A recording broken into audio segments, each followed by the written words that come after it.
माझ्या प्रिय मित्रांनो, तुम्ही हे चर्च सोडून पुन्हा दैनंदिन जीवनातल्या गोंधळात आणि धावपळीत पाऊल टाकण्यापूर्वी मी तुम्हाला एक प्रश्न विचारू इच्छितो जो कोणत्याही विमानतळ अधिकाऱ्याने कधीही विचारला नसेल. कृपया मी तुमचा पासपोर्ट पाहू शकतो का? तुमच्या पर्समध्ये किंवा खिशात असलेला पासपोर्ट नाही. तुमचा फोटो आणि सरकारी शिक्का असलेला पासपोर्ट नाही. पण तुम्ही तुमच्या आत्म्यात बाळगता तो पासपोर्ट नाही, जो तुमची खरी मातृभूमी घोषित करतो. तुमचा ख्रिस्तराज्य पासपोर्ट. तुम्हाला कदाचित प्रश्न पडेल की हा पासपोर्ट कसा दिसतो? त्याचा फोटो नाही, कारण त्यावरील चेहरा ख्रिस्तासारखा अधिकाधिक होण्यासाठी आहे. तो कधीही कालबाह्य होत नाही, कारण त्याच्या राज्यात नागरिकत्व कायमचे टिकते. त्यावर या जगाच्या राज्यांचे कोणतेही शिक्के नाहीत. कारण एकदा तुम्ही ख्रिस्ताचे झालात की दुसरे काहीही खरोखर घरासारखे वाटत नाही.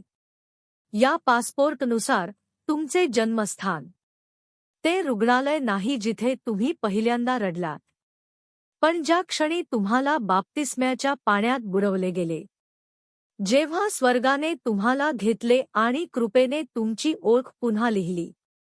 तुमचा सीमा ओलांडण्याचा दिवस त्या दिवशी घडला जेव्हा तुम्ही ख्रिस्तासोबत मरण पावला आणि त्याच्यासोबत उठला. अशा क्षेत्रात प्रवेश केला जिथे दया हा कायदा आहे. संस्कृतीला क्षमा करा आणि तुम्ही श्वास घेत असलेल्या हवेवर प्रेम करा. या राज्याचे गान शांतपणे गायले जाते. जे क्षमा सर्वकाही महागात पडते तेव्हा क्षमा करतात. जे टाळ्याशिवाय प्रेम करतात. जे अपयशानंतरही पुन्हा प्रयत्न करतात. कारण कृपा कधीही हार मानत नाही. त्याची भाषा दया आहे, हळूहळू आणि उदारतेने बोलली जाते. त्याची उच्चारण करुणा, त्याची व्याकरण नम्रता आणि तिचा शब्दसंग्रह आशा. तरीही आपण अशा देशात राहतो जिथे पार्थिव कागदपत्रे महत्त्वाची असतात. भारतात सरकार आपल्याला आमचे आधार कार्ड बँक खात्यांशी, फोन कनेक्शनशी, कल्याणकारी योजनांशी, अगदी शाळेतील प्रवेशाशी जोडण्यास सांगते. सर्व जीवन सोपे आणि अधिक सुरक्षित करण्यासाठी. पण एक गोष्ट जाणून बुजून वेगळी ठेवली जाते, आपला मतदानाचा अधिकार. ते वेगळे करणे हे आपल्याला फसवणुकीपासून वाचवण्यासाठी, निवडणुका प्रामाणिक ठेवण्यासाठी आहे.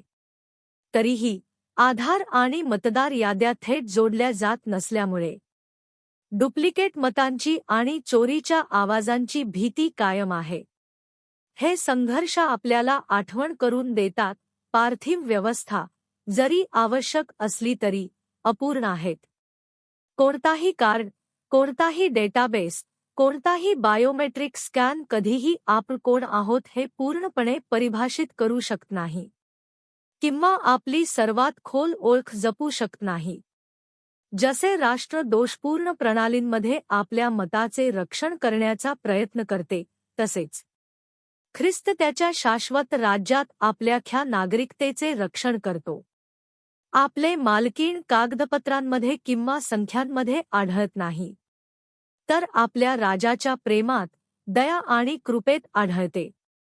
म्हणून आज तुम्ही युकेरिस्टमध्ये आणि दैनंदिन जीवनातील शांत निवडींमध्ये तुमचा आध्यात्मिक पासपोर्ट नूतनीकरण करत असताना लक्षात ठेवा, तुम्ही कोणतेही कागदपत्रे बाळगता.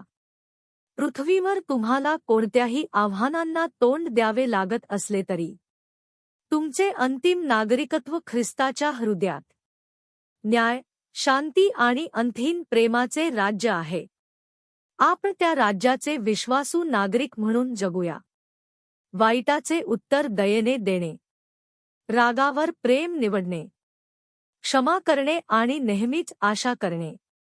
तुमच्या हृदयांवर आज त्याच्या क्रॉस आणि त्याच्या दयेने नवीन शिक्कामोर्तब होऊ दे, जेणेकरून तुम्ही कुठेही जाल, जग तुमच्यामध्ये राजाची सही वाचू शकेल. ख्रिस्तस विजयी. ख्रिस्तस राजवंश. ख्रिस्तस इम्पेरट.